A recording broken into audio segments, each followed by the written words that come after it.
결혼하지 않고 엄마가 되기로 했다. 누가 아빠인지 어떻게 아냐? 여자 혼자 애를 어떻게 키우냐? 그렇게 쳐다보는 너만 없으면 된다. 안녕하세요. 서울 수기입니다. 네, 오늘은 이슈가 조금 지나긴 했는데 그래도 꼭 짚고 넘어가고 싶은 소식을 다루려고 합니다. 얼마 전에 알려진 방송인 사유리 씨의 출산 소식인데요. 들으셨나요? 네, 결혼하지 않고 엄마가 되기로 했다.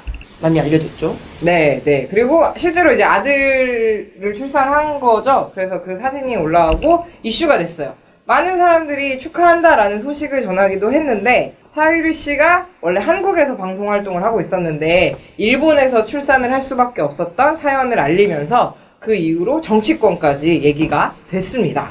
네, 한국에서는 불법이라서 어쩔 수 없이 일본에서 출산을 할 수밖에 없었다. 이런 멘트도 같이 남겼는데 근데 얼마 전에 민주당 여성 의원이 법에는 그런 규정이 없다라고 얘기를 했거든요. 혹시 보셨어요? 네, 법 조항 자체에서 불가하다 이런 조항이 있는 건 아니지만 현실적으로 정자 기증을 찾으러 가는 여성이 결혼을 했는지 뭐 이런 것들을 엄청나게 따지면서 불가능한 현실이 있는 거죠. 그러면 그거를 신청하러 갔는데 우린 안 돼요라고 다 거절을 당하다가 결국엔 일본에 가서 출산을 했다.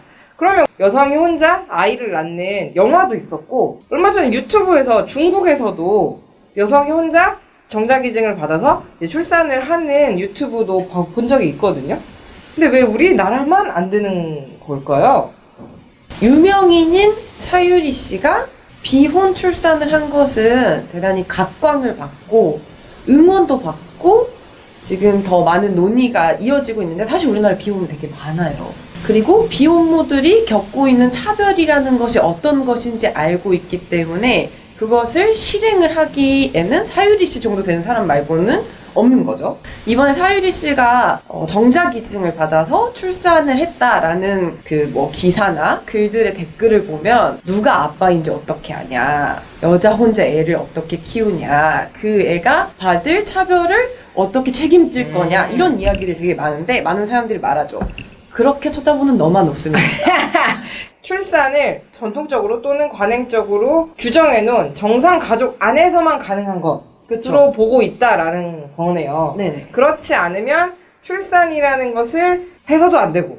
사실 엄마가 되는 것은 여성이 스스로 결정할 수 있다라는 것 자체가 우리 사회에서 되게 충격적인 일처럼 다뤄지는 거예요. 뭔가 남성에 의해서 남성이랑 같이 뭔가 하는 되게 전형적인 모습만 보다가 이런 모습이 심지어 유명인 연예인이 했다는 것이 각광을 받은 거죠. 사실 엄마가 되는 것도 엄마가 되지 않는 것도 여성이 결정할 수 있는 일이 되어야 되는 거거든요. 사유리 씨가 비혼 출산을 한 것도 인정받아야 되는 것이지만 마찬가지로 정반대인 기혼 여성이 출산하지 않는 것도 존중받아야 되는 일이죠. 그것이 여성이 결정할 수 있는 일이어야 한다라는 것이 우리 사회에 좀 던져진 화두가 아닐까 싶습니다. 맨날 이 친척들이 모이면 애는 언제 낳니?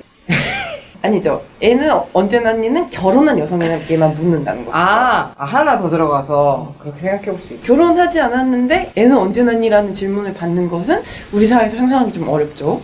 그리고 차별이 너무 많아서 그것을 시도하는 상상조차 불가능했다. 사유리 씨가 던져준 이 물음이 우리 사회에서 특히 낙태죄 폐지가 좀 논의되고 있는 지금 이 시점에서 저는 중요한 지점이 될 것 같아요. 얼만큼 여성의 자기결정권을 보장하는 단계로 우리 사회가 나아갈 수 있냐 아니냐 이렇게 보면 되는 거겠죠? 네, 이제 여성이 혼자 어떻게 키우냐 이런 멘트에서 우리 사회가 양육, 돌봄을 전혀 안 해주고 있다 라는 것도 드러나는 거거든요. 사실 어떤 가정이건 어떤 사람이건 태어나는 사람이 있고 돌봄을 해야 되는 사람이 있잖아요. 근데 그것이 온전히 개인의 몫으로만 떠맡겨져 있다. 그것이 계속 차별을 심화시킨 원인이 되는 거거든요. 비혼 출산하시는 분들 많고 여러 가지 사정에 의해서, 그리고 보육원 같은 곳에서 자랄 수밖에 없는 사람들도 있잖아요. 근데 그런 것들이 너무나 사각지대에 있다는 거죠. 이 사회가 돌봄에 대해서 어떤 책임도 지지 않고 있었기 때문에 저는 그런 멘트들이 나오는 것이 아닐까 싶습니다. 그래서 또 여기서 기승전 집사용권을 홍보해드리면 청년진보당에서 집사용권 정책을 냈는데 이 집사용권의 규정을 1인 가구는 9평, 2인 가구는 뭐 18평 이렇게 공간 크기로 했거든요. 이 2인 가구도 그동안에는 뭔가 부부 이렇게만 생각했었는데 저희는 그렇게 제한을 두지 않았습니다. 쓰고 싶은 사람이 누구나 같이 2인이건 3인이건 4인이건 가족관계가 아니어도 신청하면 충분히 함께 사용할 수 있게 만들었거든요. 이렇게 앞으로 변화되는 패러다임에 맞는 변화되는 정책들이 우리 청년 진보당에서 많이 생산될 수 있도록 하겠습니다. 돌봄을 정말 함께 책임지기 위해서는 그런 결합들, 그런 더 많은 구성원들이 인정되어야 된다고 생각하거든요. 근데 지금 민법상 가족은 완전 혈연 관계만 가능하게 되어 있어요. 근데 그렇지 않은 관계들도 가족으로, 시민 결합으로 인정될 수 있도록 가족의 범위 자체가, 가족을 구성하는 권리 자체가 우리에게 조금 더 많이 있어야 되지 않을까 싶습니다.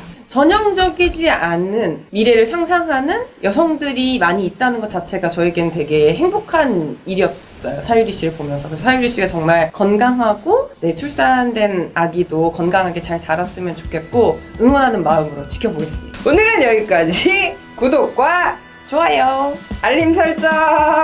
안녕.